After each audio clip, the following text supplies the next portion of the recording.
آپ کے علم میں ہوگا کہ اس وقت دنیا کی کل آبادی سمجھی جاتی ہے 6 ارب یعنی 600 کروڑ. اس میں کم سے کم 120 کروڑ مسلمان ہیں امت مسلمہ. گویا کہ ہر 5واں انسان جو ہے دنیا میں وہ حضور صلی اللہ علیہ وسلم کا کلمہ پڑھتا ہے. اتنی بڑی تعداد. اس کے ساتھ ہی کتنا بڑا علاقہ جو ہے اس زمین کا وہ اللہ تعالیٰ نے اس امت کے قدموں تلے رکھا ہے. اگر آپ نے نقشہ دیکھا ہو دنیا کا تو آپ کو معلوم ہونا چاہیے کہ شمال میں جو بہت بڑا یہ نظر آتا ہے سائبیریا اور روس کا علاقہ، یہ سب غیر آباد ہے. اس طرح شمالی امریکہ میں بھی کینیڈا سے اوپر بڑے بڑے آپ کو بر اعظم سے نظر آئیں گے، یہ سب غیر آباد ہیں. جو آباد علاقہ ہے دنیا کا اور جو زرخیز علاقہ ہے دنیا کا، اس کا کتنا بڑا حصہ ہے کہ جو امت محمد صلی اللہ علیہ وسلم کے قدموں تلے. انڈونیشیا ملائیشیا سے چلے آئیے، اس کے بعد مسلسل چاہے کہیں مسلمان اقلیت میں تھوڑے بہت ہیں، لیکن پھر بنگلہ دیش آتا ہے، بڑی عظیم اکثریت کا ملک ہے. پھر بھارت میں اگرچہ اقلیت میں ہے لیکن 20 کروڑ مسلمان بھارت میں اس وقت ہے. پھر جو پاکستان سے شروع ہوا سلسلہ، افغانستان، ایران، چلتے جائیے ادھر ترکستان، چینی ترکستان، روسی ترکستان، پھر آگے چلیے عالم عرب، افریقہ کا پورا شمالی علاقہ، افریقہ کا تقریباً سارا وسطی علاقہ. یہ سب کیا ہے؟ کتنا بڑا رقبہ ہے. اور ہر طرح کی نعمت اللہ نے دی ہے. اس میں نباتات بھی ہیں، اس میں معدنیات بھی ہیں، اور سب سے بڑھ کر آج کی دنیا میں جو اہم ترین شے ہے کہ پیٹرول جو ہے، تیل جو ہے، اس کے سب سے بڑے ذخائر وہ ہیں کہ جو مسلمانوں کے قدمے تلے. اتنی تعداد میں ہونے کے باوجود، اتنے وسائل کے پر بظاہر قابض ہونے کے باوجود، سوال یہ ہے کہ کیا آج دنیا میں امت مسلمہ کو عزت حاصل ہے یا یہ ذلیل ہے؟ اسے غلبہ حاصل ہے یا مغلوب ہے؟ اسے کوئی دنیا میں وقار حاصل ہے یا یہ بالکل بے وقار ہو کر رہ گئی؟ یہ بات ہے جو ہمارے سمجھنے کی ہے. آج کیوں ذلیل کہ کل تک نہ تھی پسند گستاخی فرشتہ ہماری جناب میں.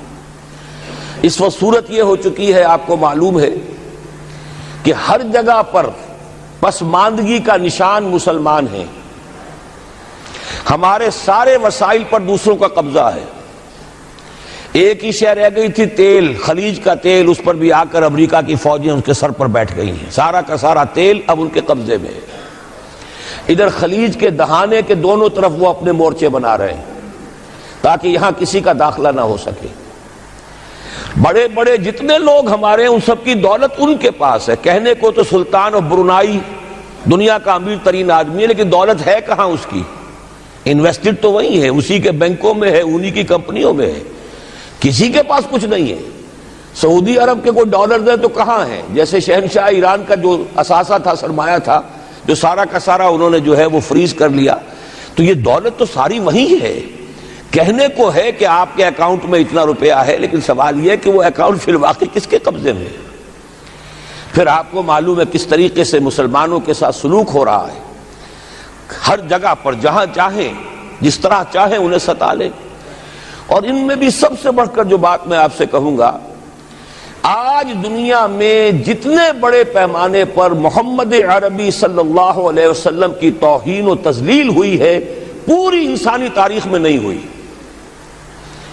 رشدی نے کتاب لکھی، بدترین حملے کیے. کیا رنگیلا رسول کتاب تھی جو لکھی تھی کسی ہندو نے، جس کو کہ ایک مسلمان نے پھر خنجر گھونپ کر اور ہلاک کر دیا تھا.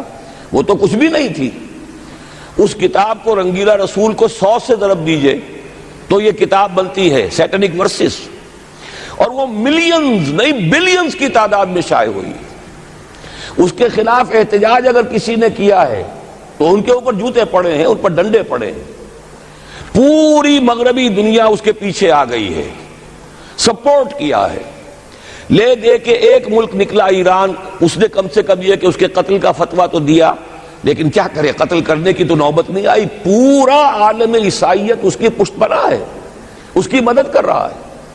یہ اتنی بڑی توہین محمد رسول اللہ صلی اللہ علیہ وسلم کی اور آپ کی ازواج مطہرات کی اور یہ بظاہر ایک ایسے شخص کے ہاتھوں جس کا نام مسلمانوں کا سا ہے، اس کا اتنا بڑے پیمانے پر ہونا، اور پھر یہ کہ مسلمان 120 کروڑ ہونے کے باوجود کچھ نہیں کر سکتے۔ میں وہ چیزیں نہیں گنوانا چاہتا کہ 15 لاکھ جو ہیں وہ ہمارے افغان بھائی جو ہیں انہوں نے جانیں دی، فائدہ کس کو پہنچا؟ تاحال امریکہ کو، کہ اس کی جو مد مقابل قوت تھی USSR وہ ختم ہو گئی۔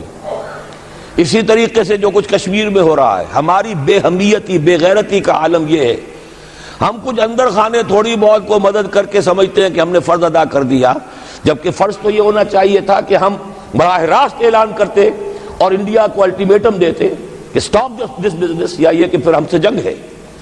جنگ کا نتیجہ تو پھر اللہ جس کو چاہے دے گا۔ اگر انسان اللہ تعالیٰ پر اعتماد رکھتا ہو، توکل رکھتا ہو، اپنے موقف کی حقانیت پر بھی اسے یقین ہو، تو کم من فیۃ قلیلۃ غلبت فیۃ کثیرۃ، تاریخ میں ہمیشہ ہوتا آیا ہے کہ چھوٹی قوتیں جو ہیں ان کو غلبہ اللہ نے عطا کیا ہے بڑی قوتوں پر، لیکن بے غیرتی کا عالم یہ ہے، بے حمیتی کا عالم یہ ہے۔ زبانی کلامی ہم سے بڑا ہمدرد کوئی نہیں مسلمانان کشمیر کا، جس لیڈر کو دیکھو بڑھ چڑھ کر بیان دے گا، لیکن عملاً ہم کیا کر رہے ہیں؟ یہ ساری صورتحال جو میں نے آپ کو بتائی ہے، ویسے تو اب یہ کہ اگر اس میں ایک خاکہ سا میں نے آپ کے سامنے رکھا ہے، اس میں رنگ بھروں تو ظاہر ہے کہ یہ پورا گھنٹہ اسی میں لگ جائے گا، لیکن جو اس کا اصل لب لباب ہے وہ یہ ہے کہ ہم اپنی جگہ بڑے خوش ہیں کہ ہم امت مرحوم ہیں، ہم تو امت محمد ہیں صلی اللہ علیہ وسلم، ہم تو اللہ کے پیارے ہیں، ہم اللہ کے لاڈلے ہیں، ہمیں اللہ کی شفاعت، ہمیں اللہ کے رسول کی شفاعت بھی ملے گی، جنت تو گویا کہ ہمارا پیدائشی مقام ہے۔ یہ سارے جو بھی ہمارے ذہنوں کے اندر ہیں خیالات، اور یہ جو ہمارے من گھڑت عقائد ہیں، آپ سوچئے کہ جب ہم جو آبجیکٹو کنڈیشنز ہیں، گیون کنڈیشنز ہیں، جو سامنے کے حالات ہیں، ان سے جب تقابل کرتے تو معاملہ بہت مختلف ہے۔ یہ کیوں ہے؟ اصل میں سوال جب تک آپ اپنے سامنے نہیں رکھیں گے اس کا جواب جو ہے، اب اس پر غور کیجئے کیوں ہے؟ کیا اللہ تعالیٰ کو محمد الرسول اللہ کی عزت و حرمت پیاری نہیں ہے؟ کیا محمد الرسول اللہ اللہ کے پیارے نہیں ہیں؟ حبیب رب العالمین نہیں ہے؟ کیا اللہ تعالیٰ کو کفار سے زیادہ محبت ہے؟ کیا وجہ ہے؟ رحمتیں ہیں تیری اغیار کے کاشانوں پر، اور برف گرتی ہے تو بیچارے مسلمانوں پر۔ سائنس میں وہ آگے ہیں، مالیات پر ان کا شکنجہ کسا ہوا ہے پوری دنیا پر، تہذیب ان کی ہے، تمدن ان کا ہے، ہم تو ان کے کیمپ فالوورز ہیں، نقش قدم پر چل رہے ہیں، ہم تو ان کی صرف یہ کہ نقالی کر رہے ہیں۔ تو سوچئے وجہ کیا ہے؟ کیا اللہ کو کفر زیادہ پسند ہے اسلام سے؟ کیا اللہ کو محمد الرسول اللہ صلی اللہ علیہ وسلم کی عزت و حرمت کا کوئی خیال نہیں؟ سوچنے کی بات ہے۔ ظاہر بات ہے کہ ان سوالات کا جواب تو ہاں میں آپ نہیں دے سکتے، یقیناً ایسا نہیں ہے۔ بہرحال وہ کافر ہیں، وہ اللہ کو نہیں مانتے، اللہ کے رسول کو نہیں مانتے، چلیے اللہ کو کسی نام سے مان لیا، گاڈ کہہ دیا، لیکن اللہ کے رسول کو تو نہیں مانتے۔ ایمان کا سارا دار و مدار تو رسالت پر ہے، اللہ کے اس کلام کو تو نہیں مانتے، اور اس کے باوجود ان کے لیے عزت ہے۔ رحمتیں ہیں تیری اغیار کے کاشانوں پر، برف گرتی ہے تو بیچارے مسلمانوں پر۔ یہ ایک لمحہ فکریہ ہے، یہ سوچنے کی بات ہے کہ ایسا کیوں ہے۔ اس کا جو جواب میں آپ کو دوں گا وہ ذرا سا کڑوا جواب ہے۔ نوارا تلخ ترمیزن چو ذوق نغمہ کمیابی، بات کہنی پڑتی ہے جب تک کہ کڑوی بات کہی نہ جائے، حقائق کو دیکھنے کی جرت پیدا نہ کی جائے، مواجہہ نہ کیا جائے، فیکٹس کو فیس نہ کیا جائے، اس وقت تک بات صحیح نہیں ہوگی، اور نہ ہم صحیح تشخیص کر سکیں گے، نہ صحیح تجویز کی طرف ہمارا ذہن منتقل ہوگا۔ میں بہت سخت بات کہہ رہا ہوں، آج آسمان کے نیچے اس زمین پر عذاب الہی میں گرفتار امت مسلمہ ہے۔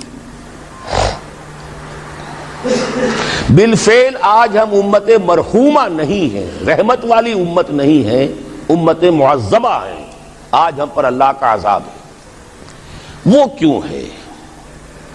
دیکھیے اللہ کا قانون یہ ہے، اور یہ اللہ کی سنت ہے، میں نے اپنی ایک کتاب میں اس پر مفصل بہت مضمون لکھا ہے، قرآن کا قانون عذاب۔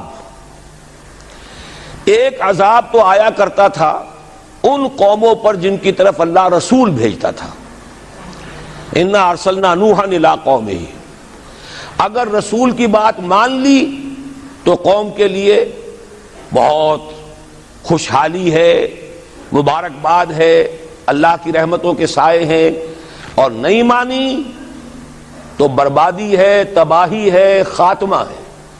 پوری قوم نوح غرق کر دی گئی، پوری قوم عاد ختم کر دی گئی، حضرت ہود کو نہیں مانا۔ پوری قوم سمود ختم کر دی گئی، حضرت صالح کو نہیں مانا۔ عمورہ اور صدوم کی بستیاں ختم کر دی گئی، حضرت لوط کو نہیں مانا۔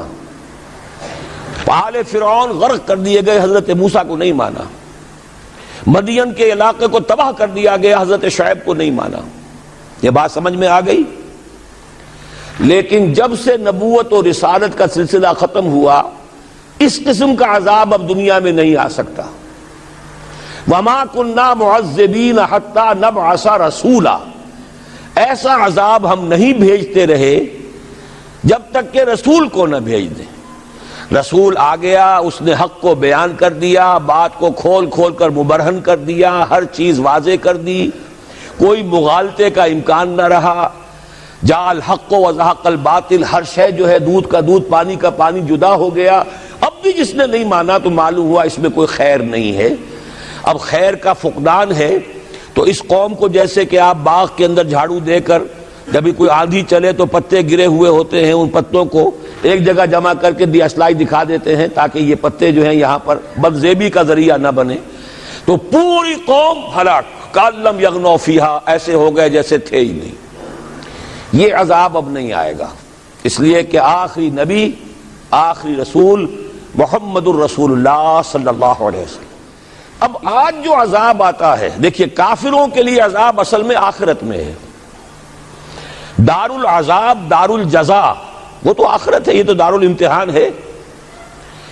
اب جو عذاب آتا ہے وہ اس قوم پر جو ہو تو حامل کتاب الہی، شریعت خداوندی کی کسٹوڈین، اللہ کے رسول کی نام لیوا، اس کے ساتھ عشق کا دعویٰ کرنے والی، عمل اس کے برعکس ہو۔ حالانکہ اللہ نے اگر اسے وہ مقام دیا، اللہ نے اس کی طرف رسول بھیجا اور اسے رسول کے امتی بننے کا شرف عطا کیا، اسے اپنا کلام دیا، کتاب دی، اسے اپنی شریعت دی، تو کس لیے دی؟ تاکہ اس پر خود بھی عمل کریں، اسے دوسروں تک بھی پہنچائیں۔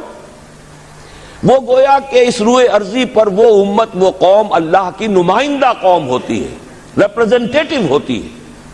اے انسانوں، ہمارے پاس ہے تمہارے خالق اور مالک اور پروردگار کا قانون، ہمارے پاس ہے اس کی ہدایت، ہمارے پاس ہے اس کی کتاب، ہمارے پاس ہے اس کے رسول کا اسوہ۔ آؤ ہماری طرف، ہمیں جانچو، ہمیں پرکھو، ہمیں دیکھو، ہم واقعتاً اسی کتاب کے مطابق چل رہے ہیں نا؟ دیکھ لو ہم جو کہتے ہیں وہی کرتے ہیں نا؟ وہی بات تو نہیں ہے کہ لما تقولون ما لا تفعلون، کبر مقتا عند اللہ ان تقولوا ما لا تفعلون۔ آؤ دیکھو ہم نے اس کتاب کے مطابق، اللہ کی ہدایت کے مطابق کیسا اچھا معاشرہ بنایا ہے، کیسا انصاف ہے، کیسا امن ہے، کیسا بھائی چارہ ہے، کیسی اخوت ہے۔ آؤ دیکھو ہمارے ہاں تقسیم دولت کا نظام کتنا صحیح ہے۔ ایسا نہیں ہے کہ کوئی جو ہے اسے دولت کی بدہضمی ہو رہی ہو اور کوئی وہ ہے کہ جو بھوکا مر رہا ہو، ایسا نہیں ہے۔ دیکھو ہمارے ہاں انسانی شرافت، انسانی عزت، انسانی پریسٹیج اور انسان کی حقوق